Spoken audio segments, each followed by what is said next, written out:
Hello, Eric Abbott here, doing take two. I did a video and then actually kind of messed it up, so I'm doing another one here, still without the bells and whistles, waiting for a proper microphone to come in and so forth. But wanted to do a quick video and just delve into some of the different subtypes of OCD. In particular, I wanted to talk about contamination OCD today because that is the most well understood, I think, of all the subtypes. It's been popularized in in media, television, and movies and things like that. That's something that people can generally wrap their head around. It consists of people being concerned of having intrusive thoughts about a particular contaminant in their environment, whether it be viruses, bacteria, fungi like funguses, chemicals, heavy metals, dirt, fecal matter, urine, something along those lines in their environment. And it renders them unable to comfortably go into many environments that we have to go into on a daily basis, whether it be public bathroom, bathroom in an airplane, that's always fun, grocery store, hospital, emergency room, clinic, school, shopping mall, any of those places. And it can also condense somebody's environment that they feel comfortable in, where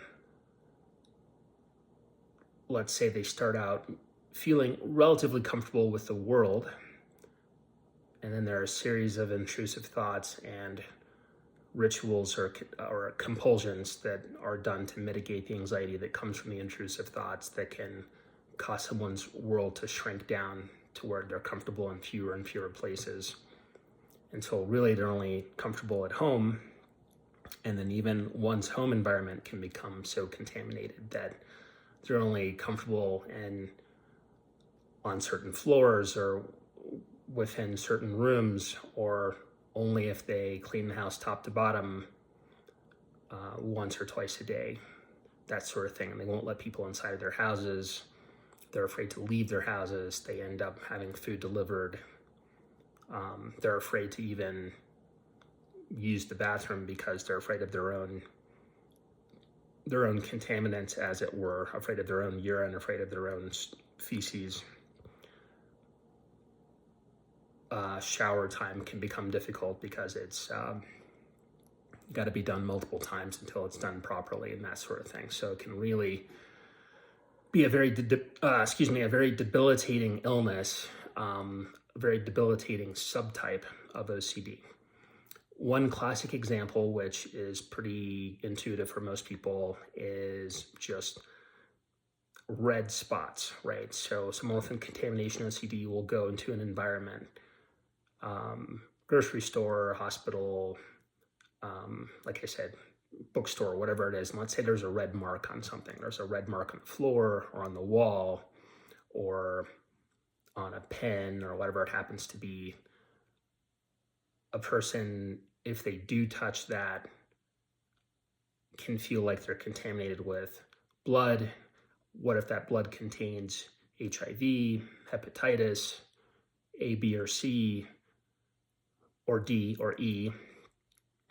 What if it contains some other type of communicable disease, and the person thinks, okay, now I'm contaminated and I'm going to contaminate everything that I touch, and so I need to ritualize or compulse by washing my hands and ensuring that I don't contaminate anything else or anyone else. And someone can end up washing their hands multiple times a day, to where their hands are cracked and dried and peeling and bleeding, and ironically much more susceptible to contamination and illness as a consequence of their natural skin barrier being breached by having cracked bleeding skin than they would have been had they just been interacting with their environment in a normal way. So OCD has a way of really kind of throwing an ironic spin on everything and making things 10 times worse than they would have been had you just left it alone. Other examples would be, for example, going to a public restroom and feeling like everything's contaminated there, so therefore nothing can be touched, nothing can be used. There's a lot of avoidance that can occur there. And you'll have people who will avoid certain bathrooms and go to other special bathrooms, and that only works for so long before the one that you want to go to is occupied and you can only use this other one, or you're on a road trip across the country and the only bathroom that is available is the scary one in the gas station that looks like something out of a horror movie. And then that person can be rattled for the rest of their vacation or for the next 3 days because they had to use this horrible bathroom. It can cause you to avoid spaces where, for example, you're shopping for food, and if you're under the impression that your cart is contaminated because someone spilled some spaghetti sauce or something or some Kool-Aid or whatever, and there's this spill in the cart, and this person happened to grab that cart without paying attention, and they start putting groceries in there, and now all the food is contaminated. They have to just leave the cart and leave the store or put the food back. But now they've touched everything, so now their hands are contaminated. Now they have to find a place to wash their hands, and that perpetuates the hand washing cycle and that kind of thing. So it can be really, really isolating, and your world can shrink down tremendously. It can be chemicals that you're afraid of, which makes house cleaning difficult, or it could be, like I said, heavy metals. That's often advertised all over the place these days. Evidence of heavy metals in chocolate bars and in protein powder, and potential exposure to heavy metals and different types of electronics, television sets, and trying to think what else, fans, ceiling fans, and probably space heaters as well, and things like this. And so it's not hard to find a trigger in that way. I knew someone that was deathly afraid of mushrooms. She wasn't able to look at a picture of a mushroom or hear the word mushroom or eat a mushroom or even be near a mushroom. So when she went to the grocery store, I'm pretty sure that was a huge trigger environment for her. Like, she had to stay away from those completely. It would be very difficult to go to the produce section of a grocery store and not see mushrooms, right? That could ruin your entire shopping trip. So that's how contamination OCD works, and the more that a person feeds into it with washing and cleaning and wiping and decontaminating their spaces, the more their world will shrink down to smaller and smaller spaces until, like I said, a lot of people can be relegated only to the home environment and aren't able to leave, can be stuck.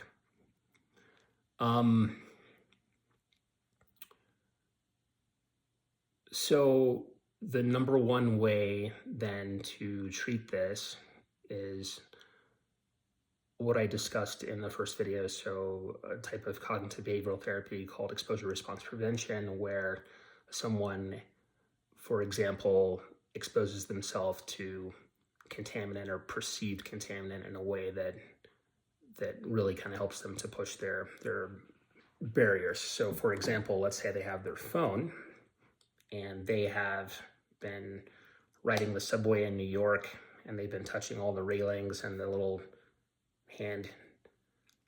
handles to keep you from tipping over when the train takes off and that sort of thing.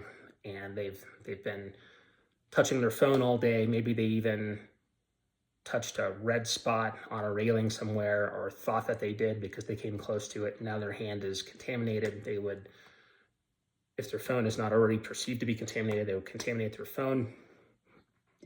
Let's say they have a mug of water, for example. I happen to have one here, and they would touch the phone to the top of the mug, make sure the rim is nice and contaminated, and then just sit with the discomfort of having this mug of water that they want to have, but now the mug is contaminated and their phone's contaminated, their hands are contaminated. Sit with that for maybe 5 minutes for a couple days. After that period, go wash hands. And then perhaps the next would be recontaminate and then have a little sip. The anxiety will spike, and then sitting with that feeling of anxiety for 5 minutes, maybe the first session, then maybe 10 minutes the next session, and so forth. Just one example of how exposure response prevention can be done. And this is something that you typically do with a therapist and someone who can help to coach you and talk you through these exposures and help you sit with the discomfort and help you to kind of ride the wave of that discomfort back down. And it may not go down to zero, but it tends to improve over time. And what happens is that the brain slowly starts to rewire. So through the phenomenon of neuroplasticity, the brain starts to rewire, and you stop actually perceiving that type of contamination as being as dangerous as it was before. So what you would consider to be maybe an 8 out of 10 on the danger scale on Monday, perhaps on Thursday, you would only perceive it as a 7 out of 10 on the danger scale, or a 6 out of 10. So that's an example of the first, what I'm terming to be the first subtype, contamination OCD. Can get more complicated than that in terms of emotional contamination, where you can feel like a certain space is contaminated because someone that you don't like was in that space and that sort of thing. So it does get a bit more complicated. I'm just focusing more on the more intuitive types of contamination: bacteria, viruses, chemicals, heavy metals, that sort of thing. So hopefully that's helpful. I will put in the description, again, the website, so anyone that is looking for more information about OCD and treatment options near them, go to the IOCDF website, International Obsessive Compulsive Disorder Foundation, and tons of resources there. And hopefully this was helpful to someone. God bless you, and send you blessings and peace, and I hope you're feeling better, and more to come in the future. All right, take care.